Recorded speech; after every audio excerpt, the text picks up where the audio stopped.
tout simplement, ils verront. On m'a dit, mais ils verront quoi? Quand on te regarde, les gens veulent voir quelque chose en toi. Mais il y a quelque chose en toi qui doit le dire, ils verront. Peut-être qu'on ne voit pas. Mais tu es ce que tu es. Peut-être que tu ne vois pas. Parfois tu dis tu connais, je me connais. Mais est-ce que tu te connais vraiment? Est-ce que tu vois ce qui est en toi? Est-ce que tu pourras dire ce que les gens ne voient pas, ils verront parce que tu l'as déjà? Mais qu'est-ce qu'ils verront?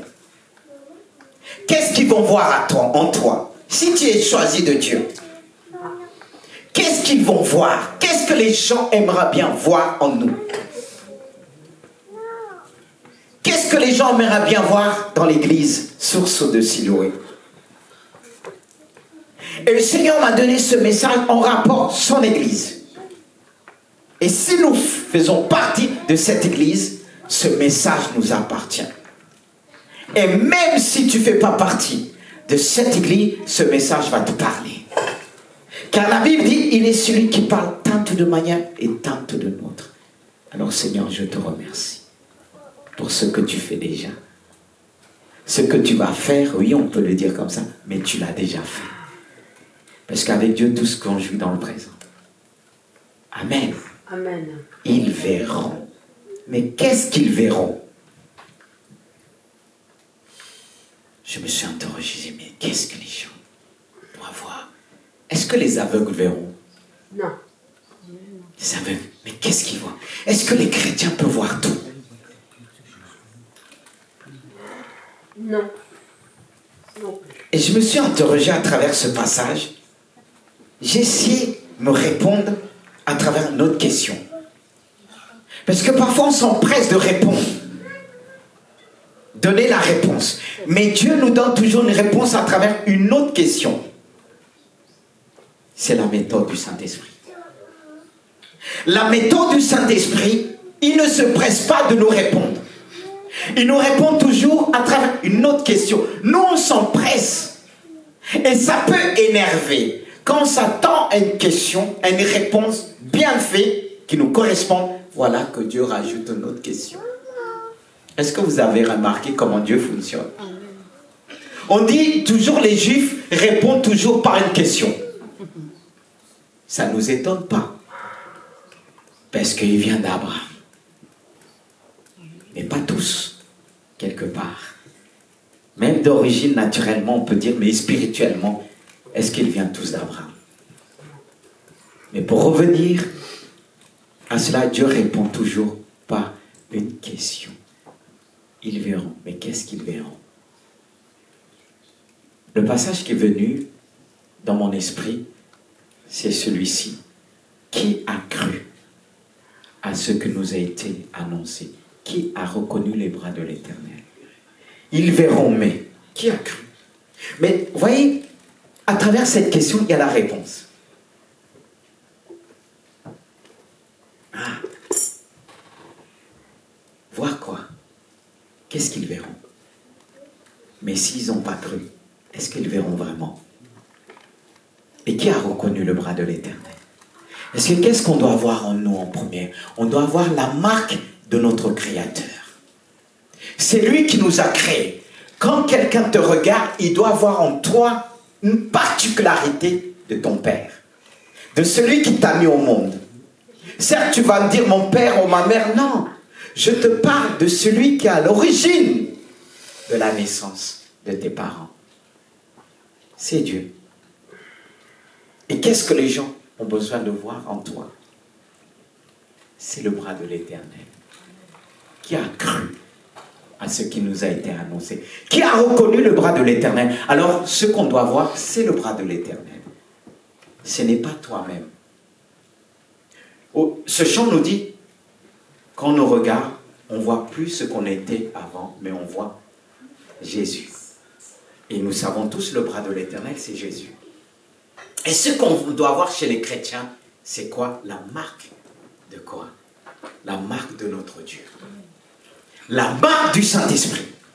Et quand il n'y a pas cette marque, il faut s'interroger. Toi, tu veux montrer ta personne, ton identité. Mais ton identité, elle est basée sur qui? Ils verront. Tu peux dire aux gens, ils verront. Mais si tu as les yeux spirituels, tu dis, ils verront quoi? Le bras de l'Éternel. Amen. Encore d'autres questions qui va développer encore plus ce thème, ils verront. Et ce thème, ce sujet est basé sur deux questions qui vont compléter le sujet, le thème. La première question, pourquoi beaucoup n'ont pas cru? Et la deuxième, comment voir et reconnaître le bras de l'Éternel? En même temps, je pourrais dire comment reconnaître l'action de Dieu dans la vie de Rosemary. Comment reconnaître le bras de l'Éternel dans la vie de Junior? Mais on va commencer par cette question, pourquoi beaucoup n'ont pas cru? Pourquoi beaucoup n'ont pas vu? Il y a une raison que les gens peuvent voir sans voir en réalité. Parce que quand tu regardes quelque chose, tu dois, à travers ce que tu regardes, il y a regarder et garder. Dans ce que nous regardons, il y a un peu, tu peux passer vers nous, tu vas regarder vite fait, tu vas scanner très vite et tu vas passer. Mais dans ce que tu regardes, il y a aussi ce que tu gardes en toi. Mais ils n'ont pas pu garder quoi que ce soit, il y a une raison. D'où cette question, pourquoi beaucoup n'ont pas cru? Car si nous leur disons, ils verront, tous ne croiront pas. Et tous ne pourront pas voir. Ils voient, comme il dit, mais ils n'ont pas saisi. Ils ont entendu, il y a certains qui ont entendu, mais ils n'ont pas cru. Ça ne veut pas dire que tu vas partager tes expériences avec qui que ce soit, tu vas raconter tes miracles, qu'ils vont te croire. Il y a bien une raison qui fait en sorte que beaucoup, ceux qui ont vu des miracles dans l'église, nés dans l'église, n'ont pas cru. Vous allez comprendre pourquoi. Parce que de fois on dit, mais pasteur, tout ce qu'il a vu, il ne croit pas. Mais c'est normal. Tu vas comprendre pourquoi. Voilà. Et de fois on se force, on dit, mon mari a vu, un tel a vu ce ça, le miracle, les miracles. L'incrédule, quand il est incrédule, il est incrédule. Tu peux même tomber par terre et que tu te relèves. Il peut même avoir un boiteux, marcher devant lui, il va dire non, il faisait semblant. Alors toi tu vas essayer de s'expliquer, non, perds pas ton temps. Mais revenons sur la question. Pourquoi beaucoup n'ont pas cru? Regardez ce passage avec moi, je vais répondre à travers un passage. Toujours dans Isaïe. Il est dit, pourquoi ils n'ont pas reconnu le bras de l'Éternel? Il dit, s'est levé devant lui comme une faible plante, c'est-à-dire devant Dieu comme une faible plante. C'est comme Dieu se trouvait dans cette faiblesse-là qu'on appelle cette plante qui est faible. Il dit comme un rejeton qui sort d'une terre desséchée. Imagine une terre qui est desséchée, une terre sèche, tu vas marcher. Est-ce que tu aurais besoin de t'allonger vers cette terre? Est-ce que tu vas dire cette terre va me donner à manger? Non. Tu vas dire non.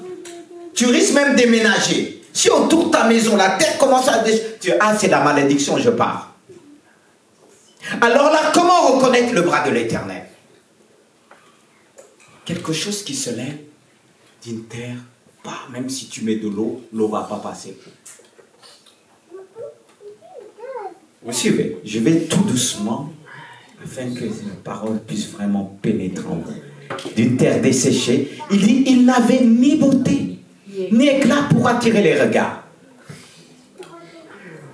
Ils n'ont pas reconnu tout simplement, il n'y avait rien pour attirer les regards. Rien pour plaire.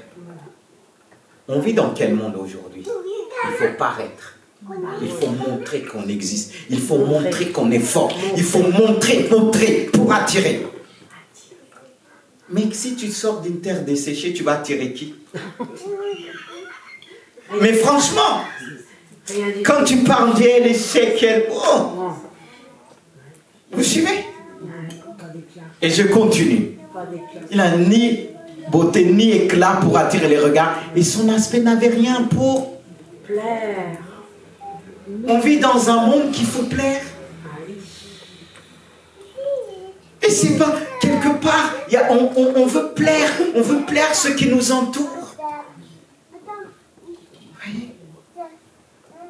Comment ils pouvaient croire? C'est là qu'il faut notre dimension. C'est là qu'il faut être simple. C'est là qu'il ne faut pas juger vite. Mais on vit dans un monde qu'on met tout de suite une étiquette. Sur une personne, sur une maison, sur un lieu, sur un endroit.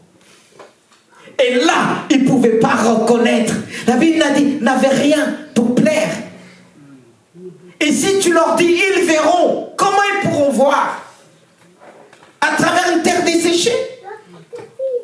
À travers quelque chose qu'on a rejeté? Mais c'est là que commencent les choses de Dieu. C'est pourquoi beaucoup passeront à côté. Beaucoup ne seront pas enlevés à cause de ça. C'est la Bible. J'essaie de me référer à la Bible, aller chercher des messages que peut-être beaucoup ne vont pas prêcher. Je ne dis pas que je suis le seul. Mais pas qu'on ne va pas voir. Parce qu'aujourd'hui, même dans nos églises, on veut... J'ai rien contre. Parce que sinon, on n'aurait pas mis des belles chaises. Vous ne trouvez pas, ils sont bêtes, mais pour certains, ils vont les mépriser. Tu vois, il y a des crochets qui peuvent arracher vos robes. Et tu dis, ah, ça a arraché ma robe, je ne vais plus revenir à l'église. Mais c'est qu'une robe. Hein. Reviens. Si ça a déjà fait le cas, le problème, reviens. C'est une chaise. Ça va passer. Mais regarde, à travers ce qui t'arrive, il y a quelque chose de Dieu. C'est vrai quand tu dis au début, regarde. Ils ne vont pas voir tout de suite. Il faut que tu sois patiente. Parfois, on fait des miracles, on n'est pas patient. Dieu m'a fait comprendre.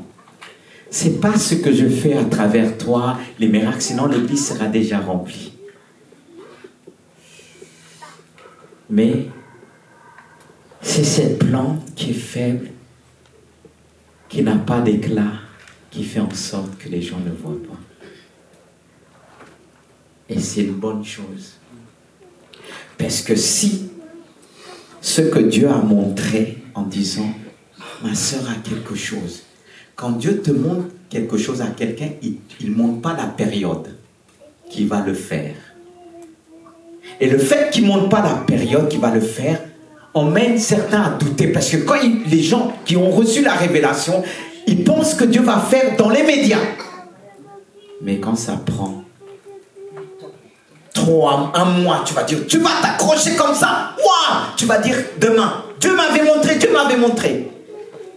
Mais un mois, 1 an, 2 ans, 3 ans, 4 ans, 5 ans, le doute commence à s'installer. Oh, tu vas dire, parce que cet homme a péché, Dieu m'avait montré, c'est parti. Et tu vas commencer à reculer. Et plusieurs vont commencer à reculer. C'est une bonne chose. Parce que sinon, tout le monde va dire, j'avais vu. T'avais vu, est-ce que tu avais la foi? La foi est aussi éternelle.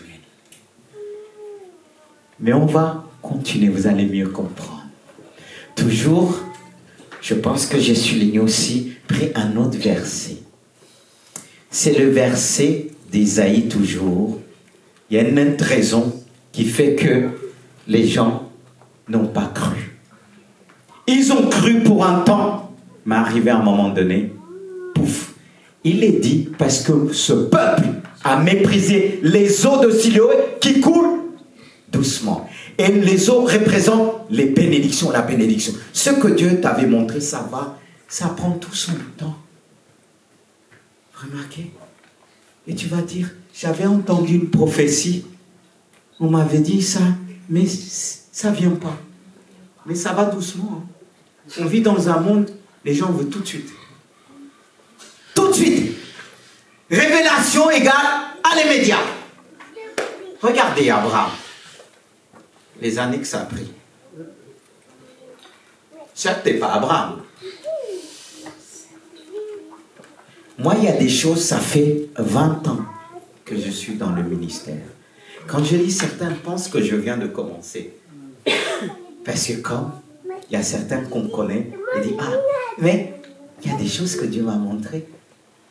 C'est pour ça aujourd'hui, c'est pas ces choses qui m'impressionnent, voir ceux qui ont... Non, quand Dieu m'a fait comprendre, j'ai évalué ta foi en fonction de tes épreuves, pas en fonction de cette foi qui opérait des miracles et des guérisons. Non, c'est là que j'ai compris. Dieu prend son temps. À travers les choses que Dieu m'avait montrées, j'aurais pensé que ça allait s'accomplir. Et là, on est motivé. Mais quand on voit le temps passe, tu commences à prendre des rides, des cheveux blancs. Tu dis, mais attends, c'était moi, c'était mes sentiments. Mais au départ, tu crois. Mais Dieu veut éprouver cette foi, comme il a éprouvé pour le peuple d'Israël, en disant, ils ont méprisé l'eau de Siloé. Alors Siloé, pour comprendre bien, c'est une source. Tout a été fait par un roi pour assainir, pour donner aux guerriers l'eau qu'il fallait pour aller combattre. C'était vraiment une source qui jaillissait de la maison de Dieu pour accorder la bénédiction. Et or que le peuple d'Israël, il voulait que les choses se passent très vite. Mais à force d'attendre, si tu es devant un robinet, tu as soif, ça va tout doucement, tu mets un verre, tu risques de... Allez, partir. Ça tombe des gouttes et des gouttes, mais ça va se remplir. Mais comme on est dans un monde impatient, je parle aussi aux jeunes, pas simplement aux jeunes. On vit dans un monde, comment les choses se font. Ça fait qu'en sorte qu'aujourd'hui, les gens sont plus patients. On voit l'église, quoi que ce soit, on veut voir du succès tout de suite. Quand il y a des épreuves, on dit Satan. Il donne des épreuves. Jésus était conduit dans le désert par le Saint-Esprit et éprouvé par Satan. Ce n'est pas Satan qui l'a conduit. C'est le Saint-Esprit qui l'a conduit, l'Esprit de Dieu. Il t'a conduit dans le désert. Dans ton désert-là, c'est Dieu qui t'emmène. Ne dis pas c'est Satan qui t'a emmené. Certes, Satan va te tenter dans ce désert-là. Pour voir.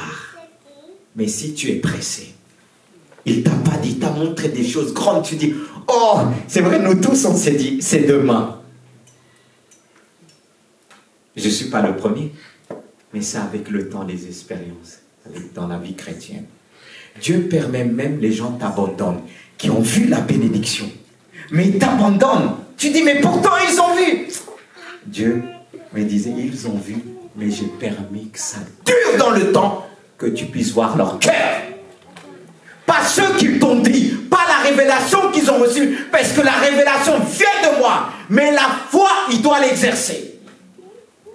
Parce que je veux des hommes et des femmes. Ceux qui vont te suivre, c'est des hommes et des femmes de foi. Non, qui se découragent au milieu de la route, leur chemin. Comme tous celles qui sont venus Moïse, quand il y avait le miracle de la mer Rouge, sa sœur chantait, elle a composé un poème. On aurait dit, c'est une véritable sœur. Mais quand l'eau de Siloé coulait tout doucement, sa propre sœur, elle a commencé à maudire Moïse en s'attaquant à sa femme. C'est dans les temps qu'on apprend à connaître les véritables. Parce que quand ça vient de commencer, il y a des mousques. Dieu est fidèle. Hein? J'ai dit Dieu merci. Parce que tout le monde est fort, vous voyez, après ça commence à diminuer. Comme ceux qui devaient suivre Gédéon. Ils étaient plusieurs, après il fallait 300. Ils étaient plus que 20 000. Après ils ont commencé à diminuer, à diminuer, à diminuer, à diminuer. Parce que Dieu ne donne pas sa gloire à un homme. Il permet que les choses durent dans le temps. Que tu t'appuies plus sur ta force. C'est pourquoi il dit, ni par force, ni par puissance, c'est pas mon esprit. Et toi tu comprends pas. Tu dis, Seigneur, je suis maudit. Non, tu es béni. Parce que Dieu prépare quelque chose en toi que personne ne pourra se glorifier. glorifier. Ceux qui t'ont suivi, personne ne pourra se glorifier. Ils diront c'est vraiment Dieu, parce qu'on était tous balayés. C'est ça le désert. Tous, le peuple d'Israël qui a traversé la mer, ils chantent, on va suivre Moïse. Tout le monde dit, Moïse, on est là. Mais quand ça a duré dans le temps, ils étaient là. C'est dans le temps qu'on reconnaît les véritables amis. C'est dans le temps que Dieu fait son tri. Il y a ceux qui vont tenir 2 ans, 3 ans, 4 ans, 5 ans. Mais ils ne tiendront pas 10 ans. Vous savez, pour apporter certains messages, il faut le vivre. Sinon, on ne peut pas l'apporter. C'est qu'on l'a vécu. C'est qu'on l'a vécu. Et mon ministère n'a pas démarré le moment où vous allez commencer à me voir. Dieu dit, je te connaissais bien avant que tu étais formé dans le ventre de ta mère. Je t'avais établi et consacré. Établi. Il nous établit d'abord, ensuite il nous consacre. Beaucoup se disent consacrés mais ils ne sont pas établis. Car pour voir cela, pour être patient, l'eau qui coule doucement, mais c'est la bénédiction la plus sûre. Ça prend le temps de couler. Il faut que les choses se fassent tout doucement, que tu puisses apprendre le temps d'apprendre.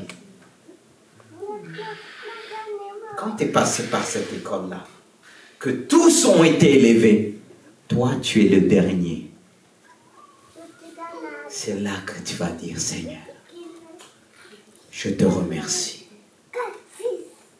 Et j'étais quelque part, pas pour le dernier, être reconnu parmi ma promotion. J'ai dit, Seigneur, je ne comprends pas.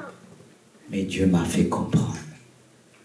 Parce que je veux faire quelque chose dans ta vie qu'aucun homme va se glorifier, dire, j'étais son père spirituel. Il y a des personnes qui n'ont pas de père spirituel, qui ont perdu Dieu lui-même. Dieu sait ce qu'il fait. Fais-lui confiance. De toute façon, tu vas comprendre encore plus à travers ce passage. Et ce qui suit encore, c'est comment voir et reconnaître le bras de l'Éternel. Comment voir et reconnaître. Je me suis appuyé sur ce passage de Élie avec son serviteur. 1 Roi 18, 44, il dit, à la 7e fois, il dit, c'est le serviteur, Élie qui va répondre, parce que pour relater le contexte, parce qu'on ne peut pas prendre un verset de ce contexte sans l'expliquer. Élie avait envoyé son serviteur d'aller consulter vers la montagne, car il avait reçu la promesse de Dieu par sa prière que Dieu allait faire pleuvoir, envoyer sa pluie. Il a envoyé son serviteur selon les choses, il regardait. Le serviteur n'a rien vu.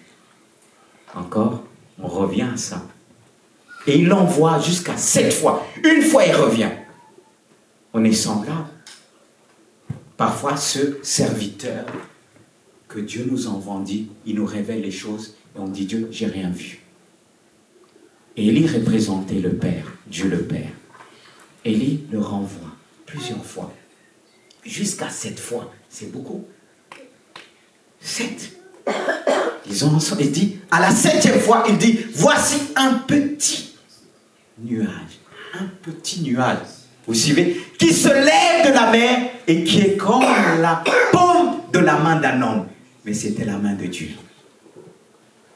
Qui s'est levé sur la terre comme une petite main.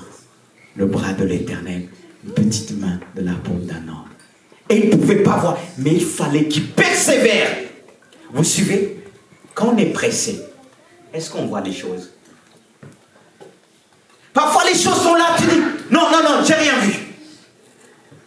Dieu dit, reste, il fallait attendre.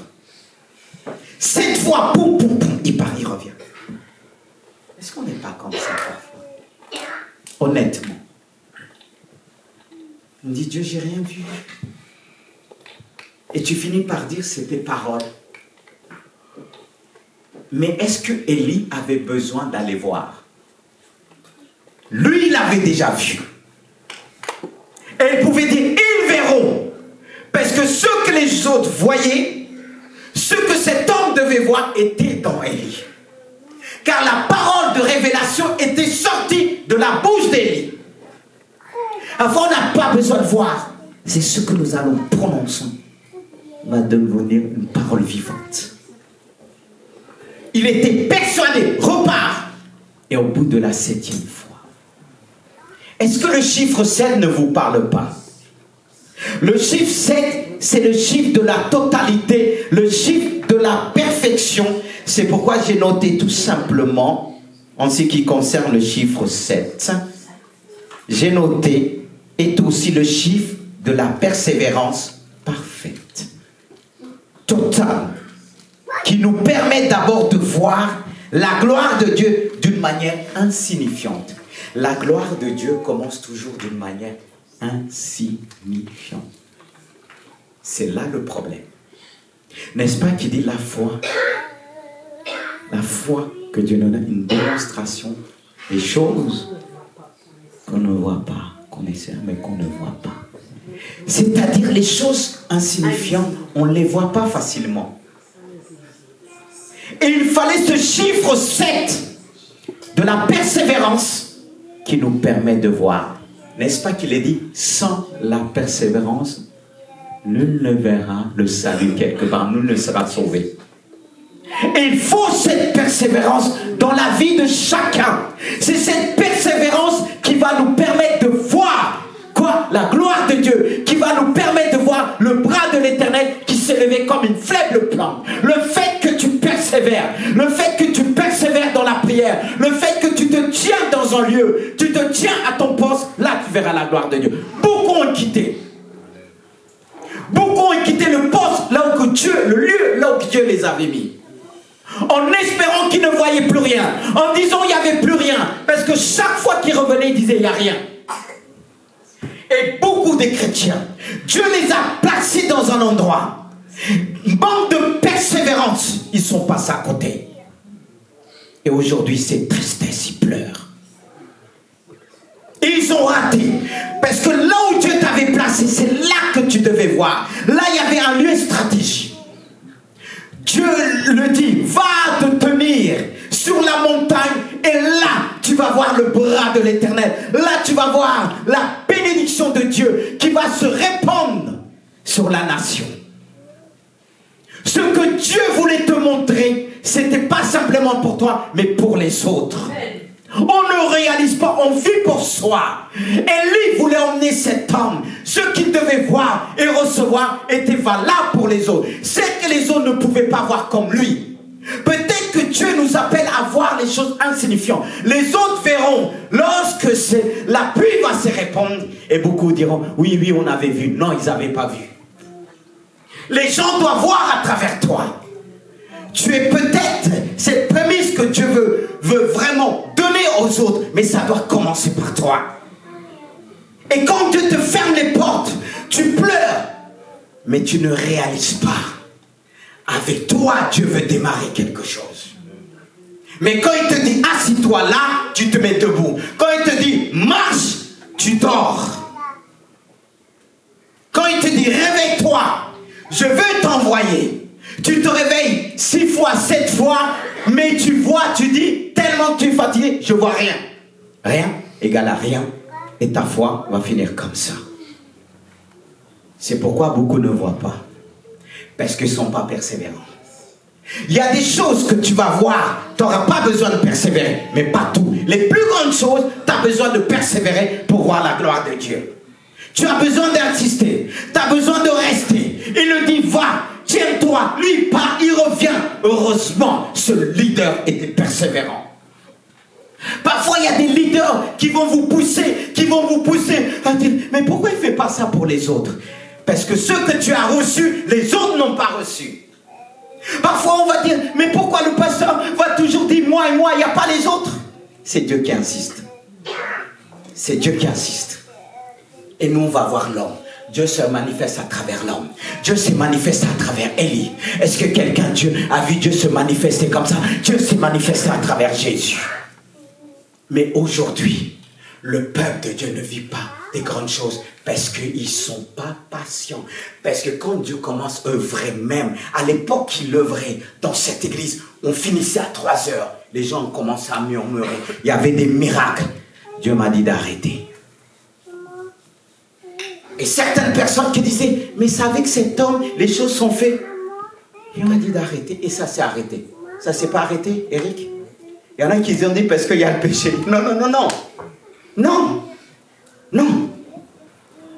Non. Parfois on est triste. On est là, on pleure devant Dieu. Dit, mais vous savez, je vais vous dire une chose. Si ce n'est pas on aime Dieu, parfois on peut prendre, laisser l'église et partir. Oui. Parce que la foi aussi nous nourrit. C'est pourquoi Dieu nous dit, c'est pas à travers ce que tu vois, c'est à travers ce que je te dis. On apprend à obéir, pas en fonction de ce que les gens, les gars, non, non, non, non. Sinon on ne servira pas Dieu. On a compris, Dieu dit, je t'ai fait vivre ça. Il y a des gens qui ont vu des choses, la gloire de Dieu. Mais ils sont où? Dieu dit, parce que j'ai tardé. Parce que si ces gens étaient là, ils auront dit, ah, c'est eux qui ont la foi, ils ont vu. Mais s'ils ont vu, pourquoi ils ne sont pas là? L'eau de Siloé qui coule doucement. Et dans ta vie, il y a des choses que Dieu t'a montrées. Et tu t'es glorifié. Mais tu n'étais pas patient. Dieu voulait t'apprendre la patience. Parce que si Dieu te donne tout de suite, tu vas faire quoi de ça? Tu ne vas pas comprendre la valeur. C'est lorsqu'on commence à prendre des cheveux blancs que ça fait 20 ans, 20 ans que Dieu nous a montré les choses. C'est là la sagesse. On commence à dire, Seigneur, que ta volonté soit faite. Oui. La sagesse là, elle vient dans le temps. Vous savez, ce pays de France-là, les jeunes, ils sont tellement intelligents, mais n'ont pas la sagesse. Parce que ça vient parler. Quand ils les regardent comme ça, ils sont intelligents. Ça, c'est l'esprit français là. Très intelligent qu'on va enseigner tout le monde. Mais pour s'enseigner selon la sagesse, on a du mal. C'est l'esprit français quand tu vois les gens très intelligents, mais ils fuient très vite, impatients. Le français, c'est parler, hein. Ah oui, quand il te parle là, quand c'est parler sans la sagesse, c'est la séduction. Il y a des hommes comme Moïse, ils ne parlaient pas beaucoup. Mais l'expérience de Moïse, la Bible il dit, il était puissant sans parole en acte. Sois puissant si en acte, c'est dans le temps que tu vas voir comment voir le bras de l'Éternel.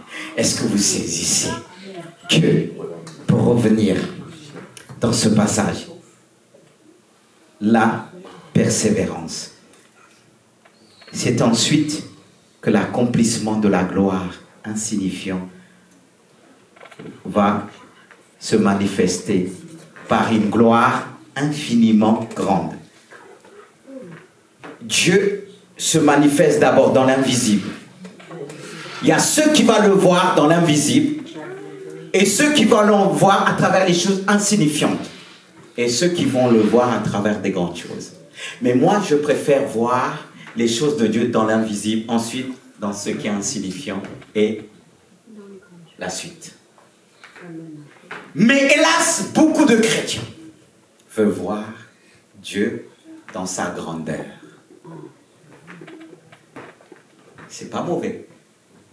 Mais si tu veux voir Dieu que dans sa grandeur, il y a des choses que tu ne vas pas comprendre. Dieu est capable de se manifester à travers une faible plante, à travers une terre desséchée. Là où tout le monde fuit, c'est là que je veux voir la gloire de Dieu en premier. Est-ce que si tu vois la gloire de Dieu qu'à travers des grandes choses, le jour qu'il n'y aura plus ça, tu seras où? Le jour que l'Antéchrist va vraiment frapper, tu seras où? Le jour que l'Antéchrist va prendre ta propre maison, tu seras où? Dis-moi où tu seras. Comme quoi mieux, il est important d'apprendre dans le désert. Là, tu tiendras. Quand il y aura d'autres problèmes qui vont venir, Les gens vont dire, mais comment ça se fait que lui, ça ne fait rien? Parce que ce que tu as vécu là avant, ce que tu vois aujourd'hui, c'est rien. Vous êtes d'accord avec moi? Des fois, on voit des grandes choses à travers un homme et une femme, mais il faut voir là où il a commencé. C'est pour ça que j'ai ensuite l'accomplissement de la gloire insignifiante par une gloire infiniment grande commence. Et j'ai noté le verset, toujours dans Isaïe, dans un roi, il dit, un peu d'instant, le ciel s'obscurcit par les nuages, et le vent s'établit, il y eut une forte pluie, et la main de l'Éternel fut sur Élie. C'est là qu'on verra ce que tu es, la marque de Dieu. Comme je disais au début, ils verront. C'est lorsque tu vas passer par des choses insignifiantes que tellement les gens ne vont pas croire, et quand ils vont voir quelque chose qui sort de la terre desséchée, qui est puissant, ils vont dire, waouh, on n'a jamais cru. Et ça touche plus. Quelque chose qui n'a pas cru, ton mari n'a pas cru, tes enfants n'ont pas cru, ton époux n'a pas cru. Là, on va dire, mais attends, on va te respecter. C'est comme ça qu'on a respecté Josué qui a succédé Moïse. Il a commencé de rien. Rien. Au départ, il ne voyait pas. Il disait, mais comment ça se fait qu'il prophétise, comment ça se fait? Mais lui, il a persévéré, obéi, il a suivi Moïse. Et il a vu la gloire de Dieu. Et justement, Dieu, la Bible dit, Dieu a choisi les choses viles du monde pour confondre les sages. Et les choses faibles du monde pour confondre les forts. Souvent au milieu de nous, des personnes, des enfants qu'on n'a pas vus, qu'on a mis une étiquette, un jour, on a vu, boum! On dit, mais lui là, comment il a fait? Elle l'était déjà. C'était une terre desséchée, que personne ne voyait. Alors tu n'as pas le droit de te mépriser. Si les autres te méprisent, toi non. La seule chose que tu dois chercher à savoir, d'où tu viens, et connaître cette marque, cette racine, des choses que les gens ne voient pas en toi, ni tes parents. Il y a des choses que tes parents ont vues en toi, mais des choses que Dieu ne permet pas qu'ils voient. Pourquoi? Parce que Dieu veut glorifier son nom. C'est pourquoi tu as besoin de connaître ce Dieu. La plupart des enfants qu'on a rejetés, on voyait les autres. C'est ces enfants que Dieu a utilisés. Parce que Dieu ne donne pas sa gloire à un homme. Parce que sinon les parents ont dit, on a vu. Mais Dieu permet que tu ne vois pas et que tu repousses même. Remarquez, toujours ces enfants que Dieu a utilisés avec puissance. Les hommes qui ont révolutionné le monde, c'est des hommes qu'on ne voyait pas la chose en eux.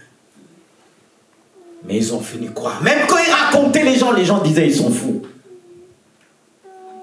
Toi là, qu'est-ce que tu nous racontes là? Va avec ton truc là. Mais il a vu dans l'invisible, ensuite dans les choses tout petites.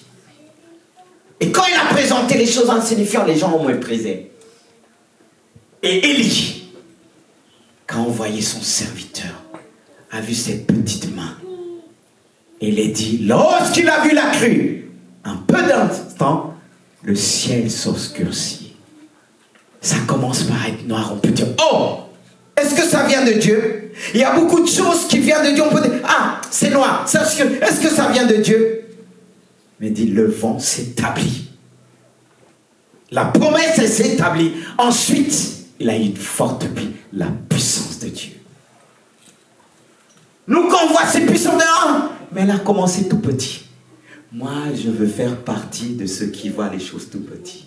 Et là, je pourrais expliquer la racine, le tronc, les branches et les feuilles, les fruits qui sortent de cet arbre. Alléluia. Et il dit, l'Éternel fut sur Élie. L'Éternel sera sur toi lorsque tu vas reconnaître pleinement. Le moment que les gens vont t'abandonner, ils vont revenir parce qu'ils verront Dieu, la marque du Saint-Esprit dans ta vie. Et c'est là beaucoup vont t'applaudir, mais tu ne vas pas t'enorgueillir parce que tu sais où tu as commencé. Tu sais que ce que tu as enduré, les années que tu as mis. pour rentrer dans ta bénédiction. Dieu a permis cela. Vous savez, quand les gens qui vont voir, les artistes vont voir le diable, il fait les choses vite fait. Parfois, c'est des choses qu'ils vont connaître plus tard. Mais le diable dit, comme s'il te donne la bénédiction, il va accélérer les choses. Mais toi qui vas accélérer les choses, que tu l'obtiens maintenant, tu n'es pas mûr, tu vas délapider. S'il y a des choses que Dieu ne nous donne pas tout de suite, parce qu'on n'est pas mûr pour les gérer. Dieu nous prépare. Il prépare le serviteur. Il prépare sa servante. Dieu veut te préparer. Mais tu as montré les choses, tu veux tout de suite. Le diable peut accélérer ça. Comme il a voulu faire pour Jésus. Il a montré tout. Il a dit, oui, adore-moi, je vais te donner. Mais ce qu'il a montré à Jésus était à Jésus. Ce n'était pas le moment. Parce qu'il part de la terre. Et ce n'est pas encore le moment. Ça va être le moment quand Jésus va revenir régner 1000 ans sur la terre. Voyez? Mais il voulait accélérer. Regardez, ce n'est pas encore les 1000 ans. L'église n'est pas enlevée. Ça fait déjà plus que 2000 ans. Ce que le diable voulait accélérer la bénédiction de Jésus, Jésus n'est pas tombé dans le piège. Parce qu'il dit, adore-moi, je vais te donner tout ça. Mais ça appartient à qui? C'est à Jésus. Et le diable va te dire, si tu me sers, je vais te donner. Il va te donner ce qui est à toi. Et toi, tu vas croire qu'il fait, je ne sais pas, il est puissant. Non, la puissance de Satan appartient à Dieu. Parce que Dieu l'avait tout être puissant, mais il a corrompu les choses. Rien ne lui appartient. Même ce qu'il fait n'est pas à lui. Rien n'appartient à Satan. Est-ce que tu comprends ça? Mais si tu vas le voir, toi qui veux tout de suite ce que Dieu t'a montré, eh bien, il va accélérer ça. Et quand tu vas l'avoir tout de suite, tu vas tomber dans l'orgueil. Et tu vas... Parce que tu n'es pas préparé. Quand on doit donner un héritage à un enfant, avant de le placer, on le prépare. Ceux qui doivent succéder la reine, qu'ils ont succédé la reine en Angleterre, ils les ont préparés. Ils les ont préparés même, il y a des choses qu'ils n'aiment pas. Mais si tu n'es pas mûr, tu vas balancer tout. C'est comme ça avec l'œuvre de Dieu. Si tu n'es pas mûr, tu balances tout. Mais Dieu dit, peu importe, qui t'arrive, qui te dise, toi, sers-moi. Parce que tu rentres dans cette maturité. Pourquoi beaucoup de gens sont blessés aujourd'hui? Parce que Dieu te mettait pour te former ça, pour te faire rentrer. Tu as tout plaqué. Mais tu peux recommencer. Maintenant, toi qui vas recommencer, ne compte plus les années. Les années appartiennent à Dieu. Est-ce que tu peux le faire confiance? Et là, il va t'établir. Dieu est merveilleux. Dieu est bon. Et voici toujours dans cette promesse de l'accomplissement. Toujours dans Isaïe. Isaïe 60. Qu'est-ce que Dieu va te dire plus tard? Qui va dire à son serviteur? Parce que ça concerne Jésus. Et si nous sommes en Jésus, ça nous concerne aussi. Il va dire, lève-toi. Maintenant, il te dit, lève-toi. Tu as longtemps erré dans le désert. Il te dit, lève-toi, sois éclairé. Car ta lumière arrive. Elle est déjà là. Et la gloire de l'Éternel se lève sur toi. Qu'est-ce que les gens doivent voir en toi? Ils verront, c'est la gloire de Dieu. Il dit, voici les ténèbres couvrent la terre. Et l'obscurité les peuples. Mais sur toi l'Éternel se lève. Sur toi sa gloire apparaît. C'est-à-dire qu'il peut avoir tout. Quand c'est ton heure. C'est pour ça qu'il dit, c'est la bénédiction de Dieu qui enrichit, elle n'est suivie d'aucun chagrin. Quand ton heure arrive, quoi qu'on dise, tu ne vas pas faire d'efforts. Parce que Dieu sait que tu as attendu 10 ans, 15 ans. Les gens qui viennent voir, c'est dit, mais depuis quand? Est-ce qu'il sait que tu as attendu 30 ans, 15 ans? Qu'est-ce qu'on dit d'Abraham? Au-delà de toute espérance. Quand on dit au-delà de toute espérance, il a attendu. Mais quand Dieu l'a béni, non. Parce qu'on dit, mais je ne comprends pas, il bénit à ça. Mais est-ce que tu as attendu? C'est une bénédiction partielle. Mais une bénédiction parfaite. Tu vivras ces choses. Devant l'obscurité, devant les ténèbres, on verra la lumière de Dieu qui éclaire. Ta lumière est là.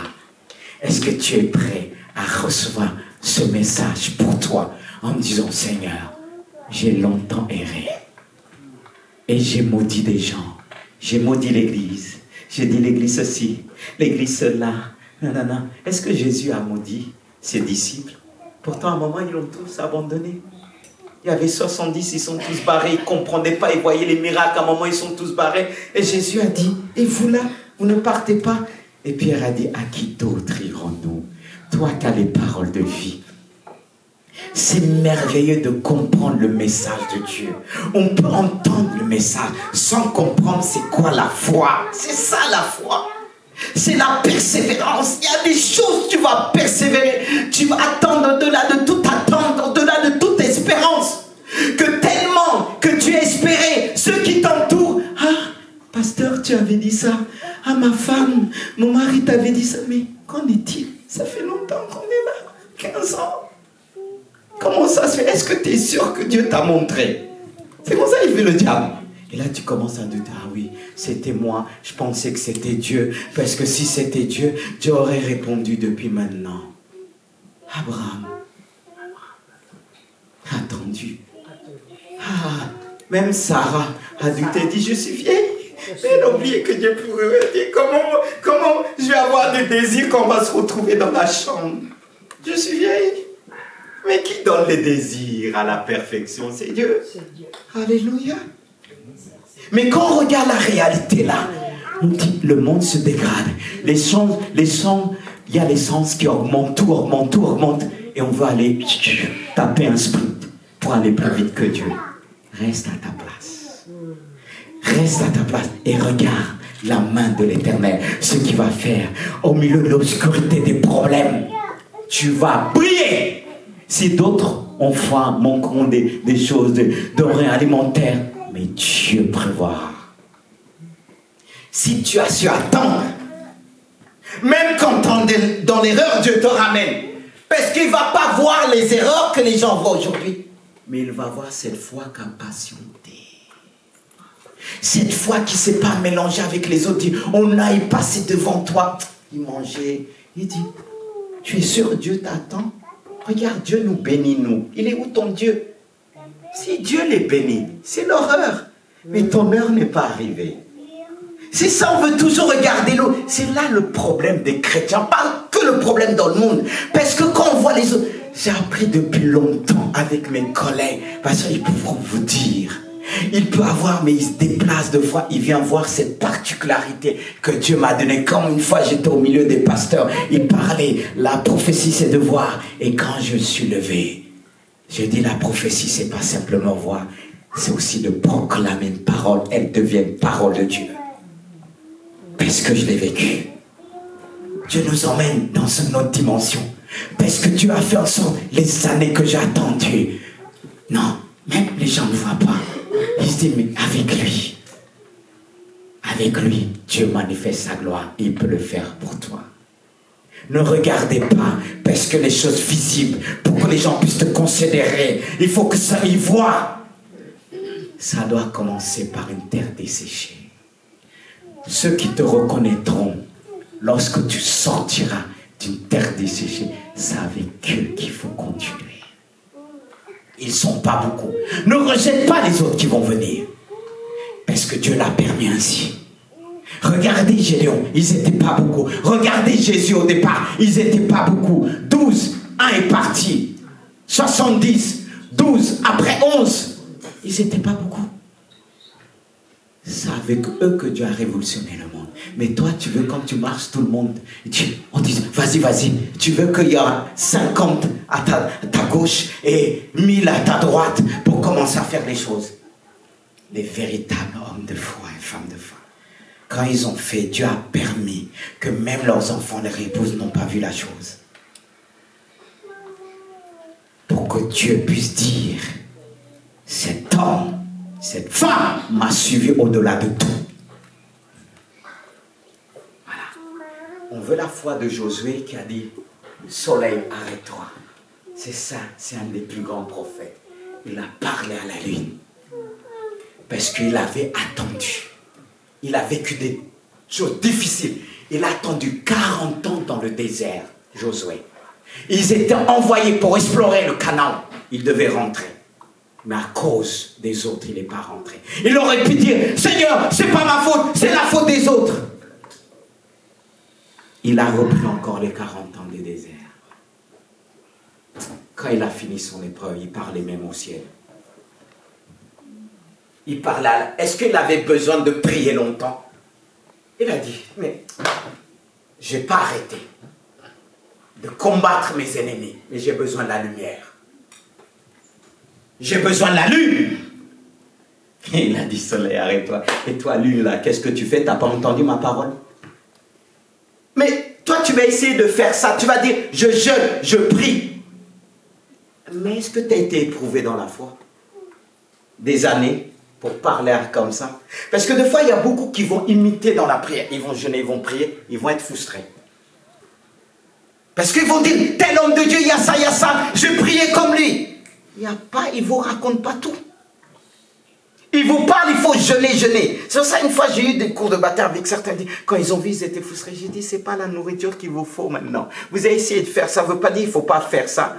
Mais ce n'est pas pour vous. Mais Dieu ne regarde pas que dans le jeûne et la prière. Le plus important, regardez Jésus. Il a fait 40 jours, 40 dans le désert. C'est l'obéissance, l'épreuve. Il est passé. Et si tu as passé ton épreuve sans murmurer, quand tu vas sortir dans cette épreuve, quand tu vas parler,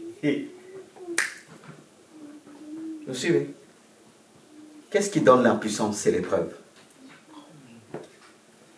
C'est pas la puissance, même la prière. Il y a des choses que Dieu va nous donner.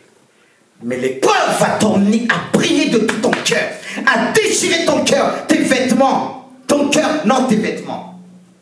Quand on voit des hommes puissants, des femmes puissantes, ils ont. Moi, dans mon épreuve, j'ai dit, Seigneur, si tu m'avais présenté ça, je t'aurais dit non. Je suis honnête. Mais Dieu savait que je n'allais pas fuir. Mais s'il m'avait présenté ça, humainement parlant, j'ai dit, ah non, c'est pas pour moi. Moïse l'a fait. Et je me retrouve dans Moïse un peu. Pas dans tout. Est-ce que vous suivez? Parce que de fois, on veut imiter quelqu'un, on va dire, je prie, je n'ai nanana. Comme ça, je vais chasser les démons. Non. Il n'y a pas que eu ça. Il y a eu la patience, la persévérance, dans la souffrance. Les démons même le frappaient. Le démon même le... Quand je vous dis, moi je l'ai vécu. Au départ, j'ai dit, je vais donner le coup de pied, les délivrances. Un jour, j'ai prié pour quelqu'un. Boum, j'ai senti quelque chose sur mon œil. Et côté gauche, j'ai dû me faire opérer pour enlever une boule. Vous voyez? Et j'ai arrêté de dire coup de pied. On s'est fait frapper. Et même une fois, je priais pour quelqu'un. Le bas-ventre, boum. Vous savez pas, j'ai failli tomber. J'ai dit, si je tombe là, on va dire, c'est moi qui ai besoin de délivrance. Je me suis tenu, je me suis éloigné, j'avais mal. J'allais tomber par terre. Vous voyez? On se fait frapper. Et ça fait qu'aujourd'hui, quand je lis d'abord que cet esprit n'a plus de force. Mais on se fait taper. J'étais de chaise, prendre tout. Voilà, c'est comme ça. On se fait taper d'abord avant d'arriver dans... Que tu vas prononcer quelque chose, tu vas paralyser cet esprit. Tu passes par ça. Mais toi, quand ça commence, tu fuis. Et tu veux voir la gloire de Dieu. Dieu doit permettre même qu'on te frappe même. La personne a dit amen, parce que personne ne veut être frappé par un démon. Non, quand vous faites des délivrances, mais j'en ai fait. Mais deux fois, même, parfois, Dieu peut permettre, vous allez prier, ça peut aller vite, mais ça peut prendre 10 heures pour voir si vous allez persévérer, vous n'allez pas. Mais après, c'est là que ça va venir quand vous êtes au nom de Jésus. Les gens vous disent, waouh, il est puissant, c'est un homme de prière. C'est un homme persévérant. C'est la persévérance qui fait tout. Et David dit, c'est ceux qui persévèrent jusqu'au bout qui seront sauvés. Voilà. Je ne dis pas qu'il faut enlever la prière. Mais vous qui, pour certains qui ont essayé de prier, de jeûner, il faut. Est-ce que ça s'est fait passer? Pourquoi ça ne s'est pas passé? Est-ce que tu t'es posé la question? Parce que tu peux passer. une journée, une semaine de jeûne et la prière, ce n'est pas des années d'épreuve. On est d'accord? Tu peux le faire. Si on te dit, waouh, 3 jours et ça va arrêter. Mais 40 jours, 40 années. Et là, on comprend quand Moïse et Josué, parce que Josué a fait toutes ces années avec Moïse. Et on dit, mais comment la bénédiction arrive? Il parle à peine un peu, la chose s'aligne. Et toi, tu veux imiter. C'est ça le problème. On veut tout de suite, parce qu'il a jeûné. Et l'autre va te dire, mon frère, il va dire, priez jeûne. Non, dis la vérité. Disons la vérité. Moi, ceux qui me suivent d'abord, j'ai dit épreuve d'abord. Si tu acceptes mon épreuve, tu auras la même onction que Dieu me donne. Alléluia. Le bras de l'Éternel. Mais je vais continuer. Et dit, porte tes yeux alentour et regarde.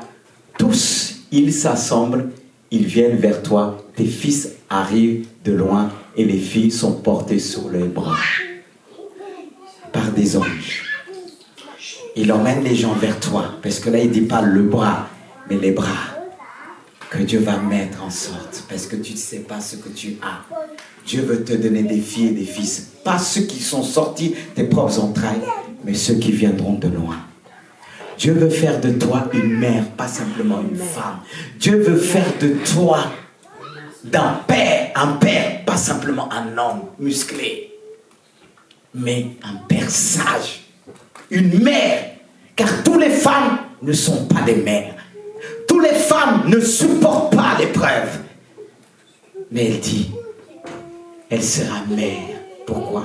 En persévérant dans l'amour, en persévérant dans la foi et dans la sagesse. On parle de la persévérance. Tu persévères dans la souffrance et c'est là qu'on reconnaîtra. Tu es mère. Parce que tu as poussé dans la douleur. Tu as poussé, tu avais mal, tu as enfanté dans la douleur et tu as engendré dans la douleur pour voir la gloire de Dieu.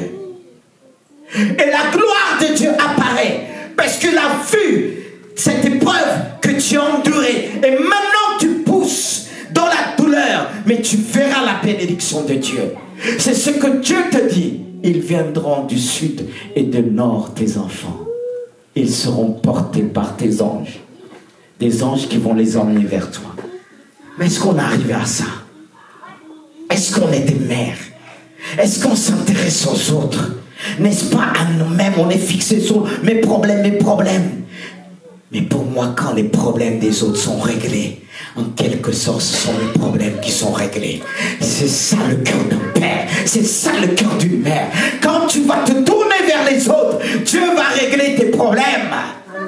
Jusque-là, tu as prié Dieu, mais tu n'as rien vu, parce que tes yeux se sont tournés que sur toi. Mais il te dit ce matin, oh, porte tes yeux alentour, regarde autour de toi, regarde le bras de l'Éternel, regarde le bras des anges qui t'emmènent des enfants délaissés, qui t'emmènent des enfants abandonnés, pour que tu puisses les bénir, que tu puisses briser la malédiction dans leur vie. Est-ce qu'on le fait? Si Dieu te fait passer dans cette épreuve, que tu puisses connaître le cœur des autres, que tu puisses ressentir la souffrance des autres, que tu puisses entendre leur cœur qui bat, que tu puisses voir leur larme qui pleure quand il dit, le Macédonien qui crie, pas chez nous, pas viens vers moi, que tu puisses entendre le battement de mon cœur. C'est ce que Dieu veut faire. Il veut faire de toi cet homme qui devient père, cette femme qui devient mère, qui a persévéré dans l'accouchement. Et aujourd'hui, elle a engendré et la gloire de Dieu s'est manifestée. Les fils de tes oppresseurs viendront même s'humilier devant toi. C'est fort. Ceux qui t'ont mené la vie dure, ils ne savent pas de quoi demain est fait.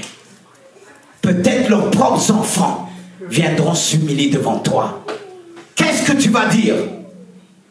Dieu est capable de le faire. Ils t'ont fait du mal. mais ces enfants auront besoin de toi. Ils viendront s'humilier devant toi.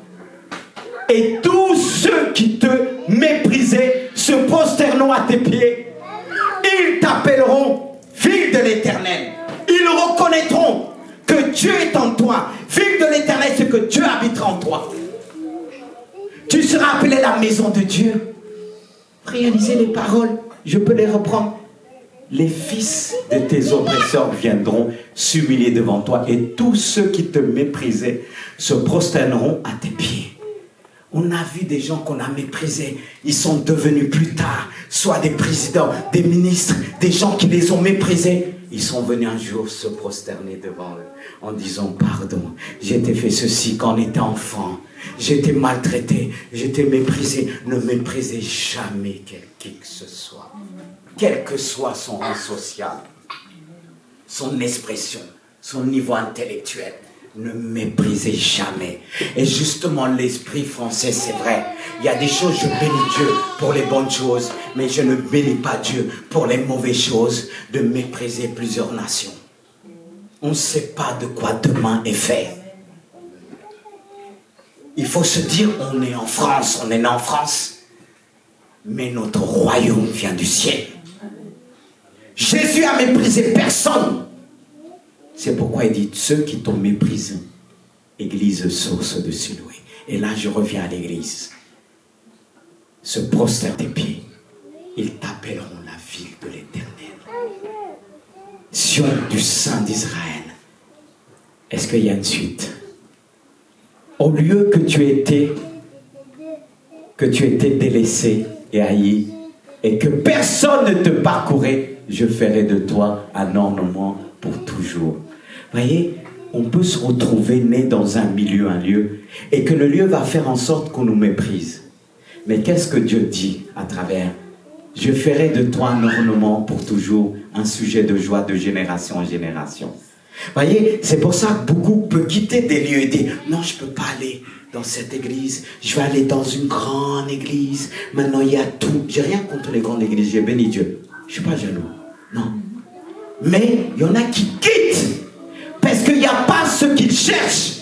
Ils quittent. Mais Dieu dit, là où on quitte, là où on a méprisé, Dieu n'a pas dit son dernier mot. Dieu n'a pas dit son dernier mot. Et à cause de ça, beaucoup quittent. Et dit, je ferai de toi un ornement pour toujours, un sujet de joie de génération en génération. Et quand Dieu se prépare à faire quelque chose de génération en génération, l'épreuve est aussi grande. Parce que la bénédiction, elle doit s'étaler de génération en génération. Mais pas l'épreuve. Pas l'épreuve. Aujourd'hui, on parle encore de Moïse. L'épreuve de Moïse a duré 40 ans. Mais combien d'années aujourd'hui? Plus que 2 ans. La bénédiction, elle dure de génération en génération. Toi, tu ne vois pas l'avenir, mais à travers toi. Oh Dieu, donne-nous les yeux pour voir de loin les choses insignifiantes, les choses que l'homme ne peut pas voir. Et que seul l'homme spirituel pourra voir. Une génération, un sujet de joie, la paix qui viendra. Amen. Est-ce qu'il n'y a plus rien? Oui. Et Dieu veut faire de ce lieu là où tu as abandonné, là où tu as délaissé, là où tu as méprisé. Et ce lieu que beaucoup ont méprisé, cette église source de Siloé. Dieu dit ceci. Au lieu de l'airain, je ferai venir de l'or. Au lieu du fer, je ferai venir l'argent. Au lieu du bois, de l'airain. Si on voit le bois, Dieu voit encore plus important. Et dit, au lieu des pierres, du fer. Au lieu que tu étais délaissé et haï, que personne, nous on a déjà vu parcourir, je ferai de toi un ornement de génération en génération. On peut s'arrêter là. Il faut faire confiance à Dieu. Il faut faire confiance à Dieu. L'épreuve, c'est la meilleure école. Il est dit parce que Jésus a été humilié, il a été abaissé. C'est pourquoi Dieu l'a souverainement élevé.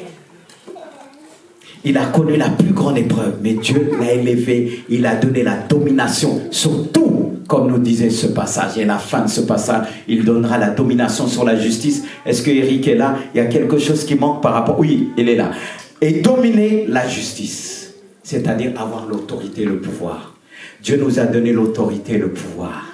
Et une fois l'épreuve sera passée, il te donnera le pouvoir sur tout, comme il a fait pour Jésus. Jésus, après, il est dit dans Luc 4, 19.